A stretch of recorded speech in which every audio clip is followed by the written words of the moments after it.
Iba talaga kapag may gobyerno ang Maynila. Talagang pinakikilos lahat ng sangay ng gobyerno sa sitwasyon na meron tayo ngayon. Katulad ng merong pagbaha ngayon dito sa Top Avenue.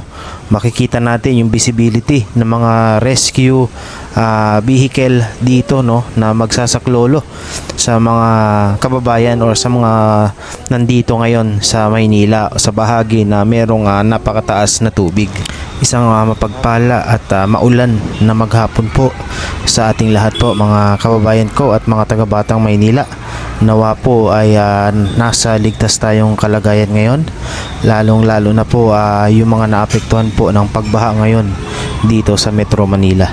Yan, sa ngayon nga po ay nandito tayo sa Top Avenue, corner Pedro Hill Street, at mapapansin nga po natin yung tubig na bumalot nga po sa kalsada.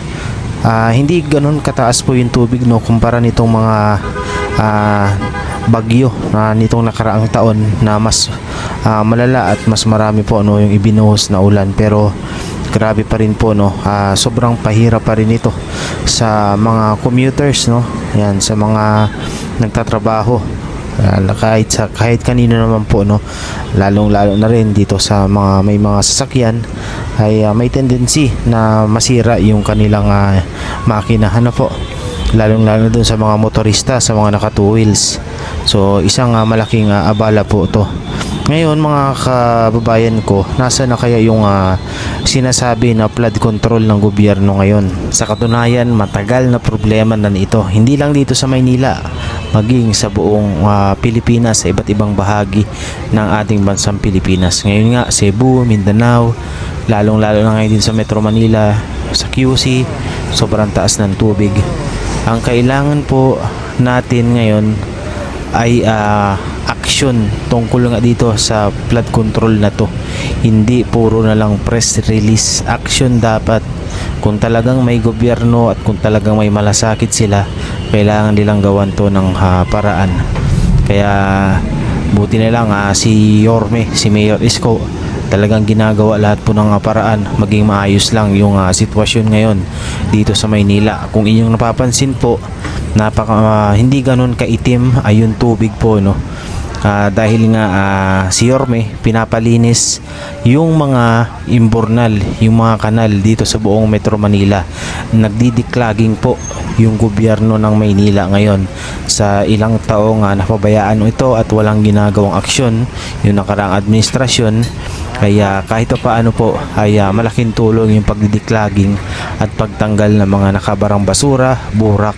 At isa na rin po dyan ay yung pagtanggal dito dun sa floodway dito sa may Manila Bay.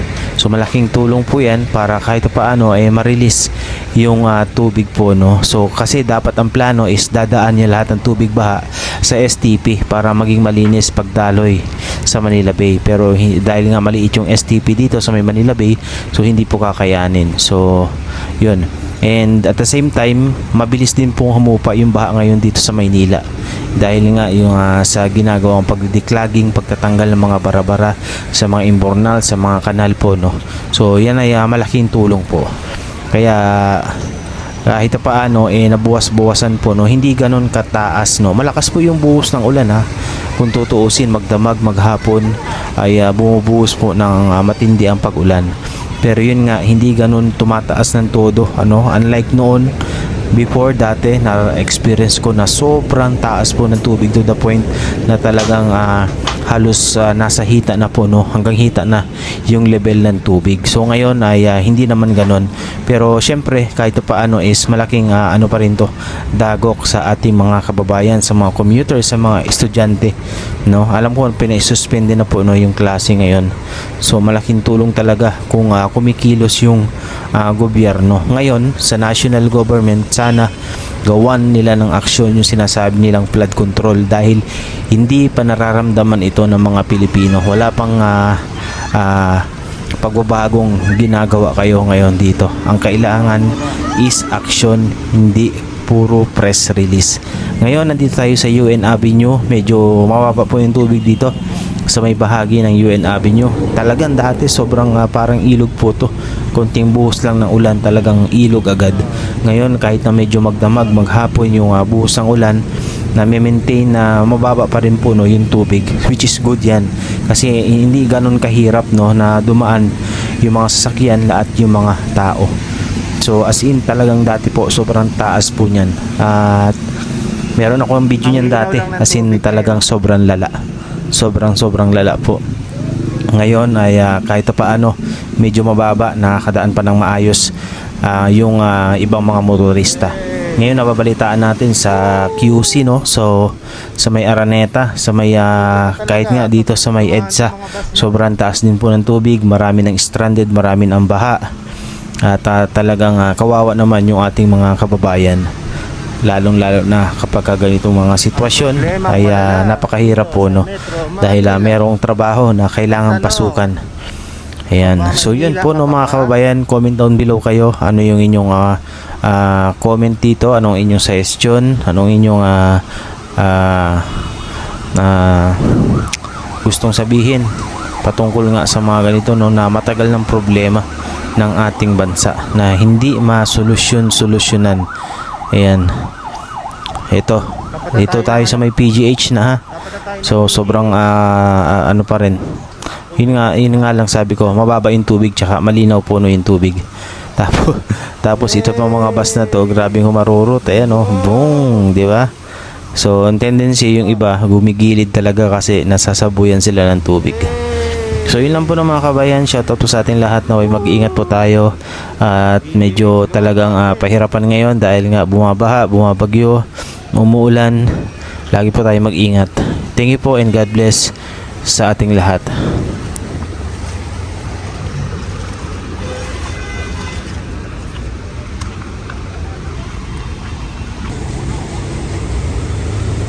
Siguro ito yung mga nagtatanggal ng mga ano no, mga kable-kableng nasira. Ayun, mga sanga.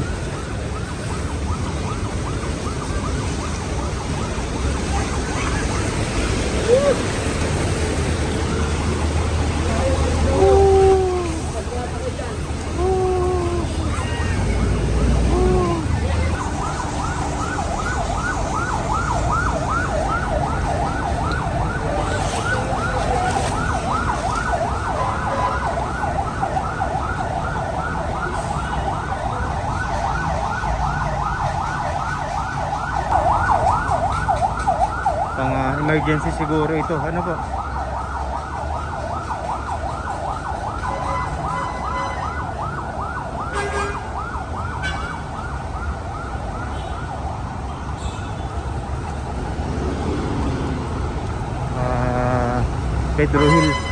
Pedro Hill na tayo. Ayan o, LRT.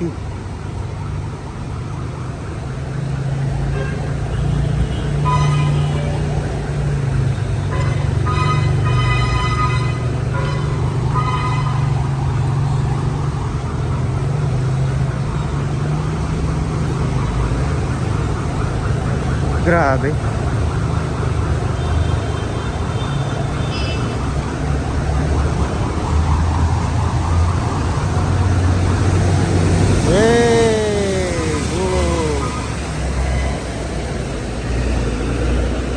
May gumagawa pa ng mga alon dito.